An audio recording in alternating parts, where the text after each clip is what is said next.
Troy just updated his delivery targets for Tesla. He just posted this an hour ago. We are now looking at 42 to 45% delivery growth year over year. Analyst consensus currently is at 430,000. So Troy's at 42 to 45%, and 42 plus 45 divided by 2 is 43.5%, which would put Troy at roughly 435,000 estimated deliveries for this fourth quarter. And Troy's last publicly available update on Twitter from November 29th was only at 420,000 estimated deliveries. Note that on Twitter, he posts those 1 week after he actually posts that on Patreon, which, by the way, is great reading. Predictions are hard to make, especially the ones about the future, but Troy has a very good track record of predicting delivery, so that's why we want to pay attention. Last quarter, of course, everybody missed that one, even Troy.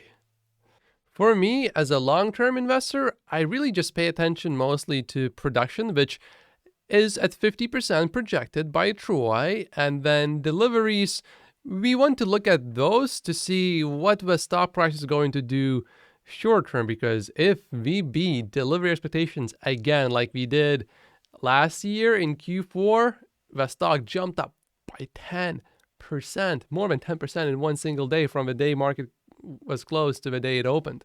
Troy was tweeting a lot today, and he made some very interesting statements. We will go through all of those. This one is quite interesting. Troy's best guess for the US is to increase Model Y prices by $2,000 and then cancel all Model 3 versions and introduce a Model 3 mid-range at $55,000 so that it can actually qualify for that $7,500 incentive. This was a reply to a question about what does Troy think Tesla would do with pricing in January. Also, now Troy says that the backlog in the US is basically zero for most Model 3 and Y versions, which is when he calculated this yesterday. I showed this website to you guys yesterday, and we also calculated the backlog earlier today, which was over 1,000 vehicles. And I said that it looks like the backlog is much bigger than yesterday, but maybe that was because that was still early morning. And I did the calculations just now only for new vehicles in inventory and only in the US. And the inventory currently, when I'm recording, is 726 vehicles. This is good because yesterday it was over 800 when I was calculating roughly at the same time. So the backlog is shrinking, and the discount obviously is working.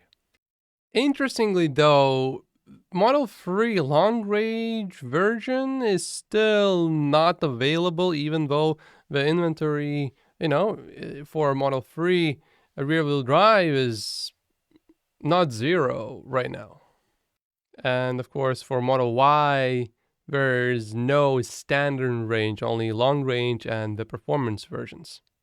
And here we have someone saying, well, then explain why I have a Model Y long range order back in May and I still don't have a win assigned yet. Estimated delivery showing December 6th to December 31st. Troy says Model Y long range happens to be one of the two Model 3 Y versions but has a backlog. The other is Model 3 long range. And Troy estimates that the backlog for the long range version is going to be zero soon. This is for Model 3 long range. So then the question is, why isn't Tesla not taking orders for the Model 3 long range? Isn't that a little strange? What Troy is saying, because of a $7,500 credit, there is a $55,000 price limit for sedans on the $7,500 tax credit. Therefore, the Model 3 long range and performance versions create a problem. The ideal solution would be to cancel all Model 3 versions and release a Model 3 mid-range for $55,000. The cost to buyers would be $47,500. Because of today's price cut, Troy was also asked, what does he think Tesla will do long term in terms of pricing? And Troy thinks that Tesla would not increase price all at once by like $4,000, which would, still make the car cheaper when we consider the new EV incentives that go in effect on January 1st. He thinks it would be in 2 steps, each of $2,000 increments.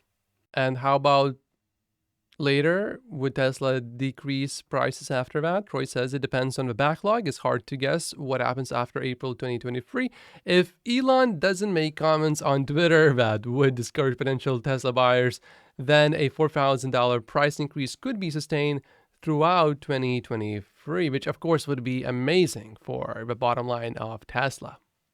So US is looking very good, but Troy is not so optimistic about China still.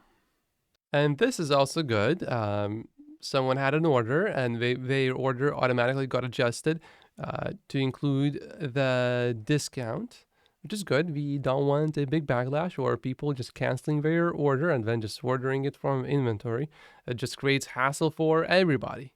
Also, Troy thinks that Giga Texas will ramp much more faster than Giga Berlin.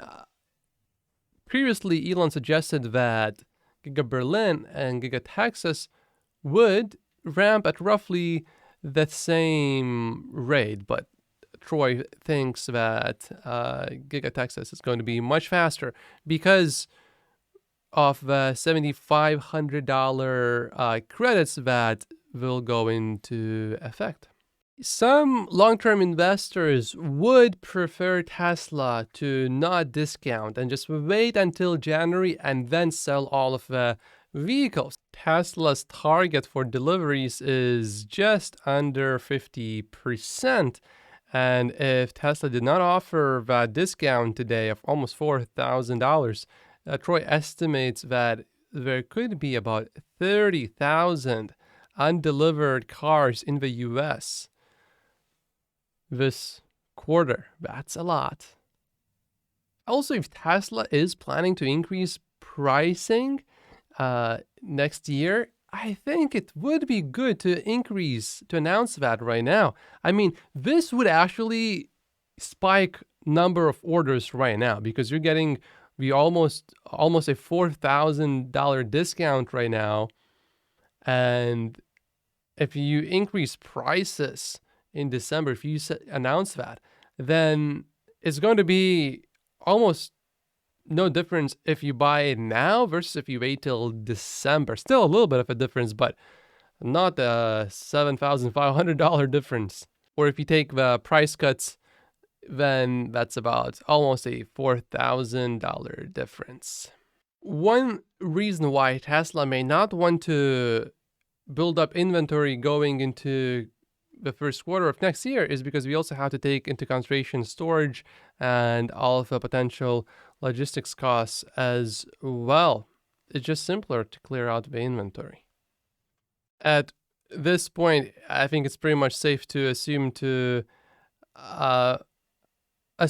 that USA's backlog is pretty much going to be zero, non-existent when we exit the year. On November 15th, it was about 100,000 vehicles for both US and Canada combined. Also, in the US, Tesla is not making Model Y standard range, and Troy thinks that it's probably never coming back because of a huge tax credit that's going to last for many, many, many years. Another thing that's really interesting is how Tesla is displaying this discount.